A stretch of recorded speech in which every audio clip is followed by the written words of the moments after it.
The debate over the use of AI is now entering the Oscars race. Just days before the Academy Awards season really kicks off, a frontrunner is sparking controversy. The editor of the film The Brutalist admitted to using artificial intelligence. In case you haven't seen it, director Brady Corbett's post-World War II epic stars Adrian Brody and Felicity Jones.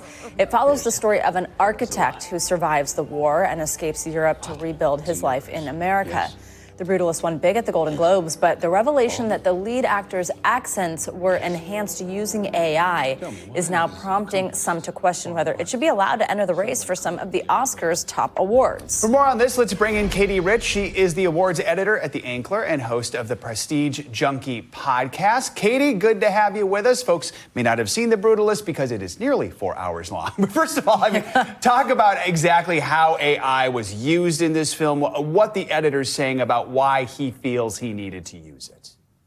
Yeah, so there's two instances, and the editor, David Jansko, was really pretty frank about it in this interview, kind of defending AI as a tool that's useful for filmmakers. So there was one in which they used AI to clean up the Hungarian dialogue spoken by Adrian Brody and Felicity Jones. In most of the movie, they speak English with Hungarian accents that the director, Brady Corbet, said in his statement they worked very hard with a coach to make it right. But there are a couple of sequences where they're reading letters to each other in Hungarian, and the editor, David Jansko, who is Hungarian, talked about how he use his own voice in this AI model to clean up just a couple of vowels or specific sounds in their voices that really, if you're not a native speaker, like no actor could be expected to get right. There's a second instance in which the production design team may have used Midjourney to create some models of sketches of brutalist buildings that were supposedly made by this architect. When Brady Corbet came out with this statement, he said that Judy Becker, the production designer, and her team only did sketches made by human beings. It's hard to tell if there's any actual AI visible in the movie itself. But these are really two pretty small instances in a film that is very handmade. If you see it, it really is almost 4 hours long. It's many hours of incredible craft done with it.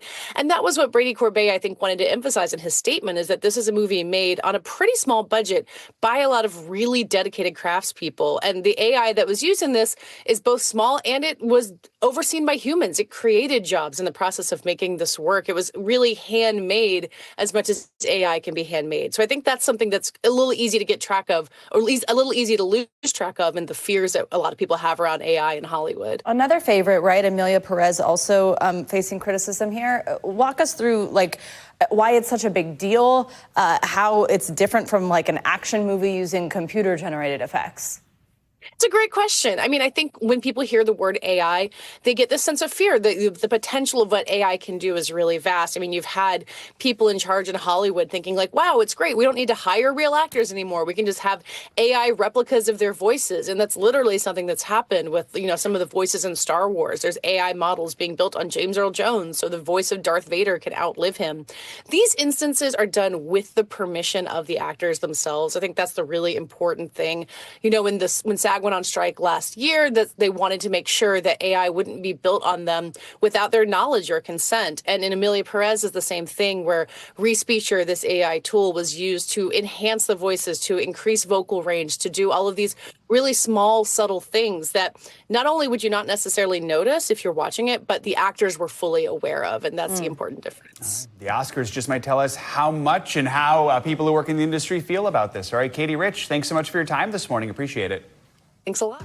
Coming up, if you're a big Netflix fan, prepare to once again shell out a little bit more cash for your favorite content. Another price hike is coming. So how much are we talking about this time around? And how might you be able to actually save a little dough on all those costly monthly subscriptions? We're going to break it all down next.